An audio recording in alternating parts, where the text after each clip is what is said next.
सहारा प्रणाम। सहारा से जुड़े हुए समस्त कर्तव्ययोगी साथियों का और सहारा से जुड़े हुए समस्त निवेशकर्तागण का एक बार फिर से हार्दिक अभिनंदन, स्वागत है।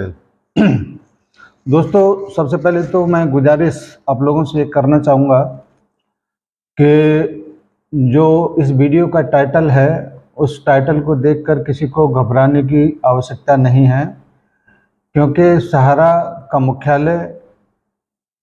का मुख्यालय नहीं, लाखों करोड़ों लोगों के दिल की धड़कन से जुड़ा हुआ है।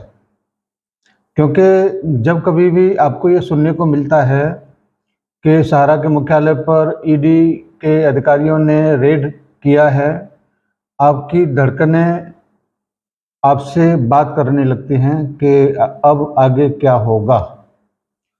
इसी प्रकार से किसी जगह पर सहारा की ज़मीन को अटैच किया जाता है, तब फिर से आपकी धड़कनें उस मामले से कनेक्ट होती हैं। फिर सोचा जाता है कि अब आगे क्या होगा। चाहे भले ही किसी का 10,000 हो, 10 लाख हो, 1 करोड़ हो, ये मायने नहीं रखता। मायने रखता है कि आप जिस संस्था से जुड़े हैं या जिस संस्था से आपका अधिकार वहाँ पर है, तो निश्चित रूप से आपके जो भी प्रॉब्लम आपकी वहाँ से है वो बात का है, लेकिन आप भावनात्मक रूप से, चाहे धन की वजह से, किसी न किसी रूप से आप संस्था से जुड़े हुए हैं।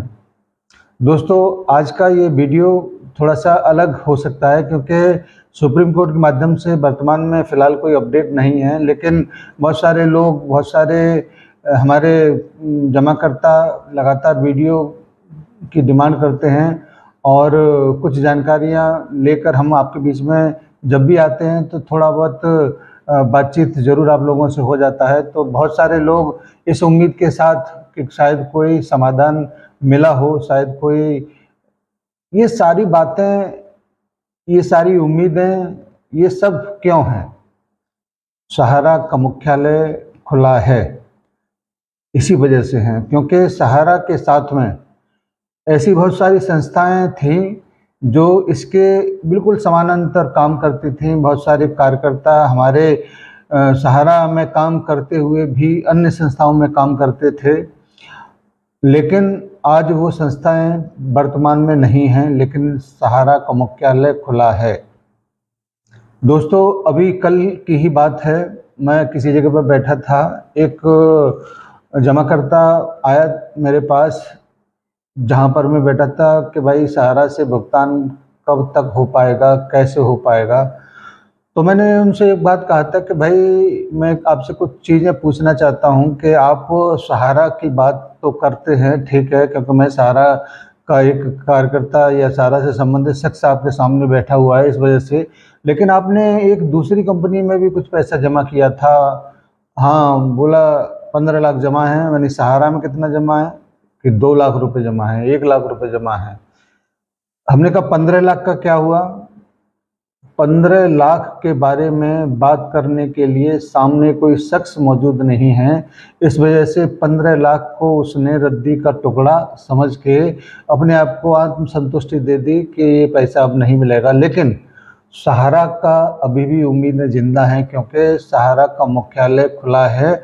सहारा का मुख्यालय केवल मुख्यालय नहीं, वो लाखों जीवन और करोड़ों उम्मीदों के साथ में अपने दरवाजे खोलता है, और उन्हीं दरवाज़ों से निकलकर जो उम्मीदें बाहर आती हैं, उनसे बहुत सारे साथी थोड़े से राहत की सांस लेते हैं। इसी वजह से इस वीडियो का टाइटल जो रखा है यही है कि सहारा के मुख्यालय पर लाखों उम्मीदें टिकी हैं, लाखों निगाहें टिकी हैं, और आज भी तमाम मुसीबतों के बावजूद पूरे आसमान की बुलंदियों पर खड़ा हुआ है। सभी लीगल चीज़ों को देखते हुए, सभी लीगल नोटिस का जवाब देते हुए, सारी कार्रवाइयाँ सरकार को सहयोग, सेबी को सहयोग, सुप्रीम कोर्ट को सहयोग करते हुए केवल और केवल एक ही उम्मीद से पूरा काम चल रहा है कि हम सहारा इंडिया परिवार आगे भी अपनी प्रस्तुति, अपनी उपस्थिति को बना के रखते हुए जरूर आएंगे। और जिसका जो हिस्सा है, चाहे वो भुगतान के बारे में बात हो, चाहे विलंबित ब्याज की बात हो, चाहे कमीशन से संबंधित बात हो, चाहे सैलरी की बात हो, चाहे रेंट की बात हो, सब कुछ होकर ही आगे बढ़ा जा सकता है। इसके अलावा और कोई रास्ता है नहीं। तो हम आज जिस मुकाम पर हैं या जिस जगह पर बैठकर बात करते हैं, वो सहारा के मुख्यालय खुला होने की वजह से ही करते हैं। दोस्तों, ऐसा नहीं है कि हमको चंदा करना नहीं आता है, हमको आंदोलन खड़ा करने के लिए लोगों को आह्वान देना नहीं आता है, लेकिन किसके खिलाफ? जो अन्याय का खुद शिकार है, जो अन्याय के खिलाफ लड़ रहा है, उसके खिलाफ आंदोलन आप अगर करते हैं तो ये नाजायज बात होती है। अगर उसने कभी इस बात को कहा हो कि भाई हम पैसे नहीं देंगे, आपसे जो बनना है, जो करना है वो कर लो, उन्होंने नहीं कहा। उन्होंने हमेशा ये कहा कि संस्था कानूनी बंदिशों से बंधकर जो कुछ भी प्रॉब्लम है उससे उबार आने दीजिए, आपका एक एक दिन का ब्याज के साथ हम भुगतान करेंगे।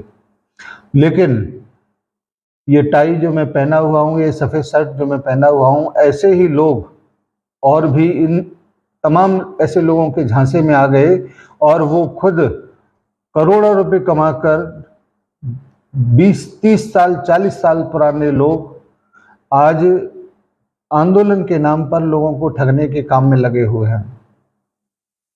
हम और हमारी संस्था के साथ अन्याय हुआ, ये पूरा देश जानता है, लेकिन जो लोग इसमें काम करते हुए आस्तीन के सांप बने हुए थे, उन्होंने एक पल ये नहीं सोचा कि हमने यहाँ पर नाम कमाया, पैसा कमाया, सब कुछ किया और आज हम मुसीबत वाले समय में उसी के सामने विभीषण, जयद्रथ और न जाने क्या क्या नामों की संख्या में दूं, वो बन के खड़े हुए हैं।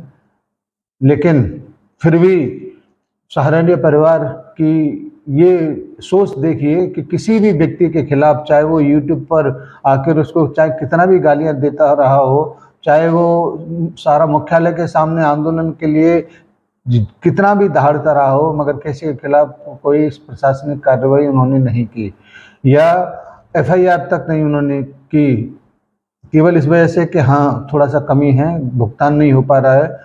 भले ही कोई कारण रहा हो, लेकिन संस्था उसकी पूरी जिम्मेदारी ले रहा है। हम और आप इस सोच के लिए सहारा श्री जी को जरूर नमन करना चाहेंगे कि तमाम सारे अवरोधों के बावजूद, बहुत सारी शिकायतों के बावजूद सहारा इंडिया परिवार समस्त निवेशकों के साथ और अपने कार्यकर्ताओं के साथ खड़ा है।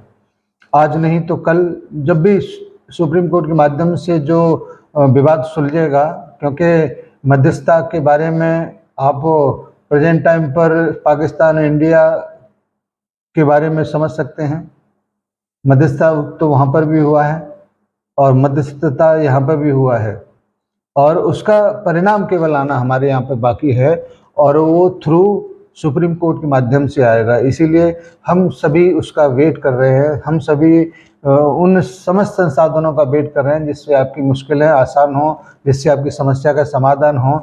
इसलिए नेगेटिव मत खेलिए, पॉजिटिव बात करके, पॉजिटिव माहौल को बनाते हुए अपने साथियों के हाथ को आप पकड़े रखें, अपने साथियों के दामन को न छोड़ें।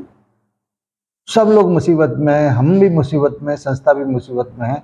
इसका मतलब ये नहीं कि हम आंखों पे पट्टी बांधकर जो सामने आए उसको गरियाते चले जाएं, उसको वो दंड दें जिसका वो पात्र नहीं है।